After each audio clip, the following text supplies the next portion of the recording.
Hello guys, DJ Aaron here. I am the voiceover artist for the Broadcasting Duo. And if you guys are wondering what the Broadcasting Duo is, it is a community of broadcasters that like to help each other out. And it is a fun community. We have forums. We talk about anything broadcasting related. We have social media stuff as well. It's pretty cool. You guys should check it out.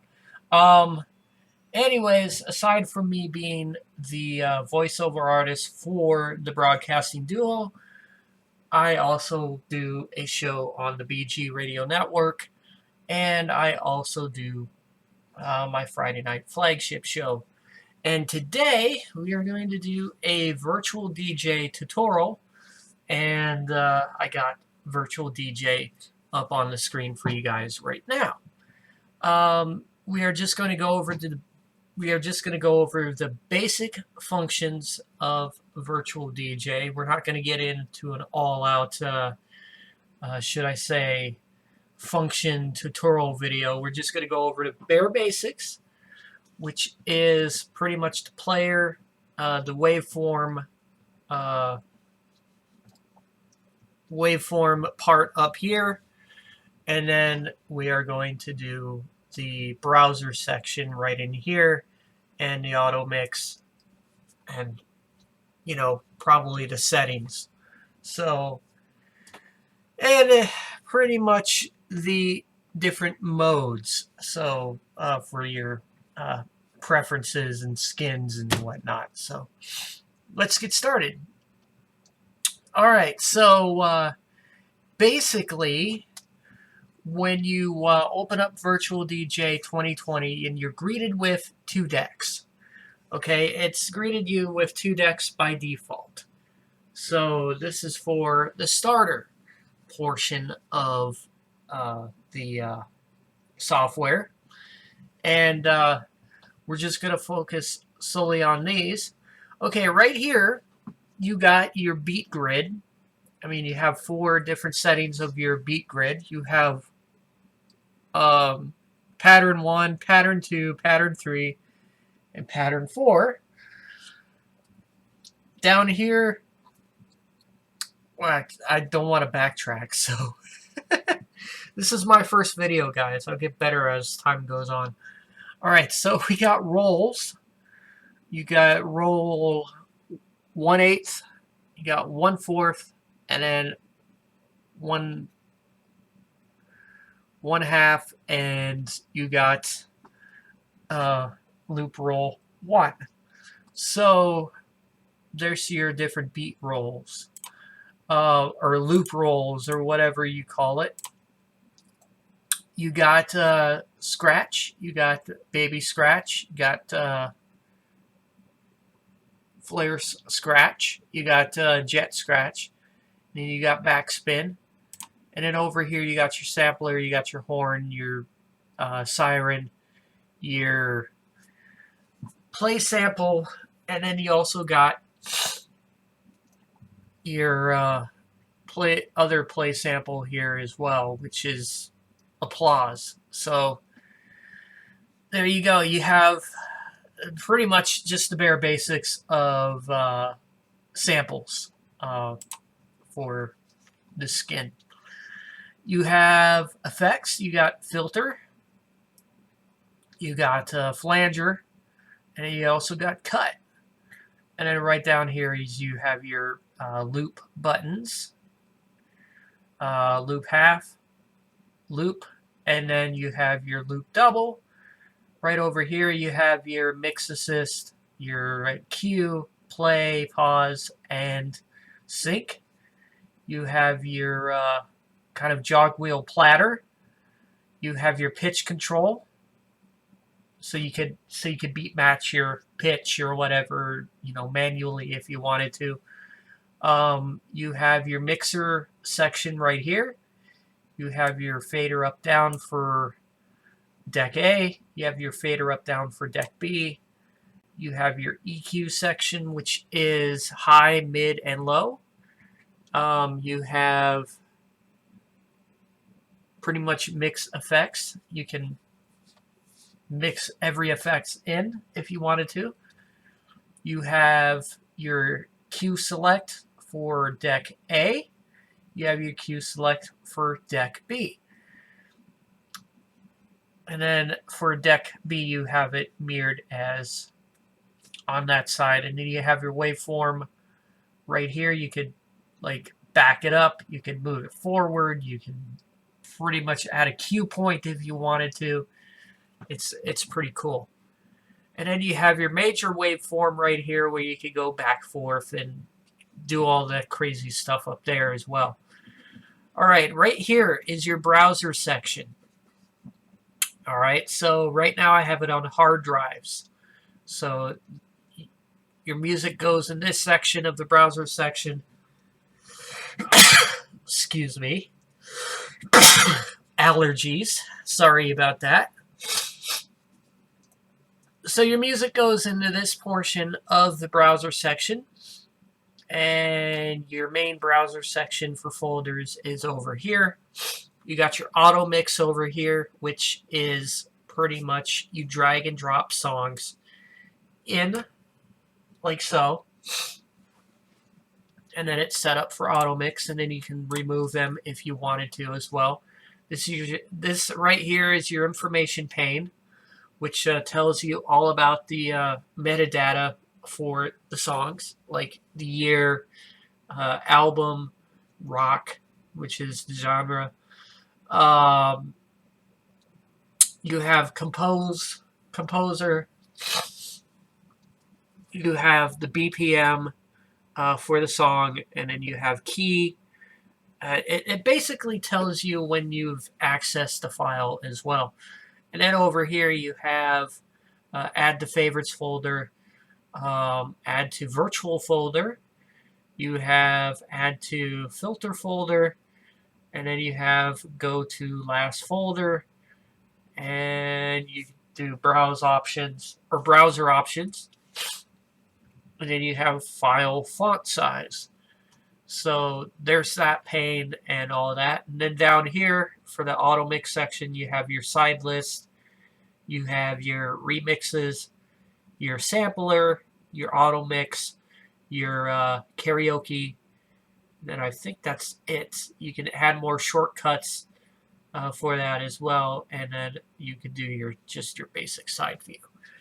All right, so up here we have the skin layout. Like I said, you do starter, or you could do essential, you could do pro, you could do performance, and then I think that's it. So when you change the different skins, you pretty much have, okay, this is essential, pretty much almost the same as starter, but it adds more stuff to it. I'm not going to go over everything, but every skin you choose, it adds more things. And this is my favorite skin right here. This is the skin I use for the show every week. So performance is pretty much almost the same, but not quite. It just throws you more of a curveball with the layout. So I just like to keep it like this and all that stuff. You know, you have your master volume right here. You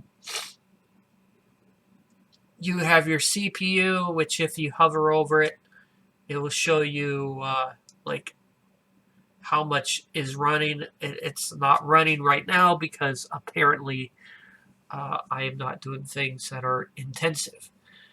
You got an event scheduler. You can schedule events, which is pretty cool. I haven't used this feature yet, but I'm sure give it time, I will use that feature. And then you have your settings. Right in here, you could do different settings. That is the tutorial setting. Right here is your audio settings. You could go USB, speaker, headphones, etc. So this is pretty much speaker only, which is what I got set up. I have it set for 4800 hertz or 48,000 hertz, 32-bit float, 4-channel. Pretty much it's set up for my sound card. So we have speaker plus headphones. We have separate decks. We have computer audio, stereo to mono splitter, and then we have sound card, microphone, time code signal, and line input. Interface, you could change your different skin layout. You could change your main UI skin layout. So pretty much I have it set for live, which is pretty much, setting your skin for live if you ever want to use this stuff for live streaming, etc. So here is old, the old basic. Right now it's set to default. Okay, default 2020 skin. This is the old skin from 2018. You have your new mark skin. The thing about this skin is it does not work for this edition of Virtual DJ because the fact the EQ knobs are kind of,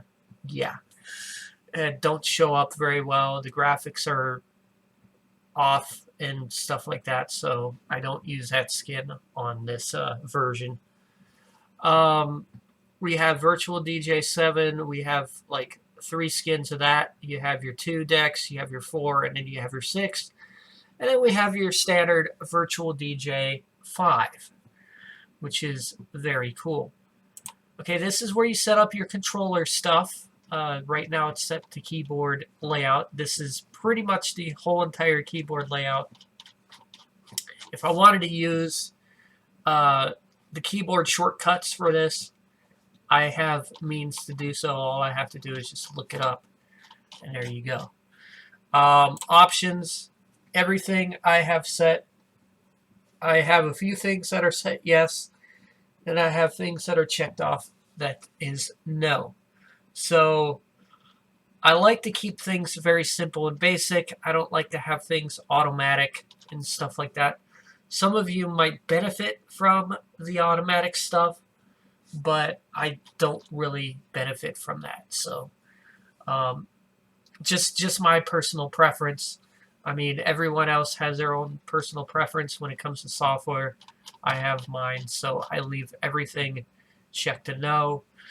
And that's pretty much it. I mean, there's only a few things that I've clicked set to yes in default, but a lot of stuff I have clicked to no. So anyways, licensing, you don't need to look at that. It's just pretty much if you have an LE license or whatnot, you pretty much, take benefit from that.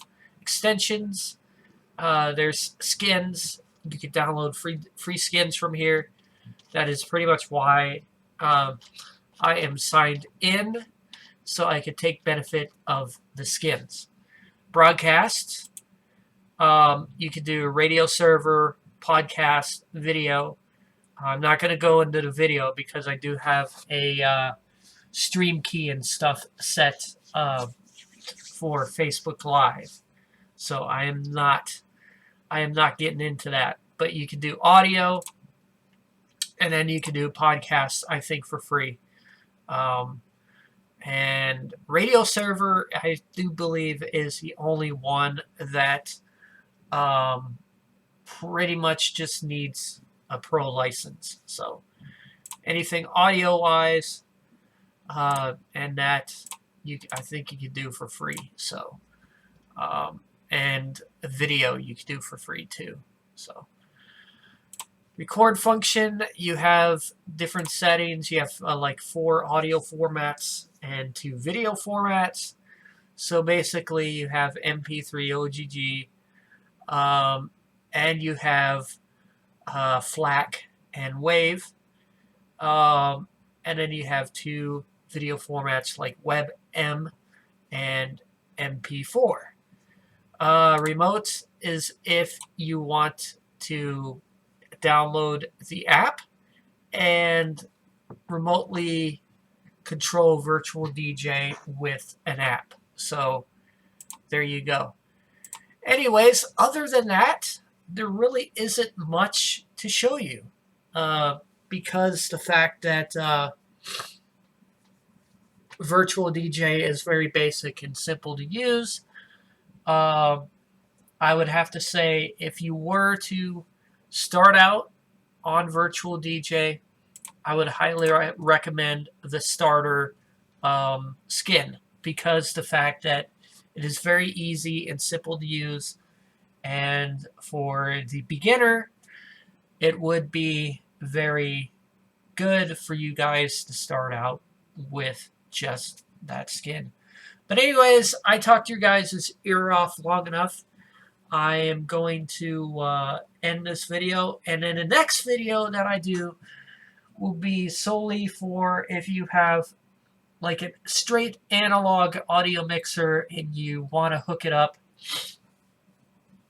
and use it as far as, should I say, with OBS, and how you can combat that and set your audio levels and stuff like that. USB wise, it's different. Stereo mix is different.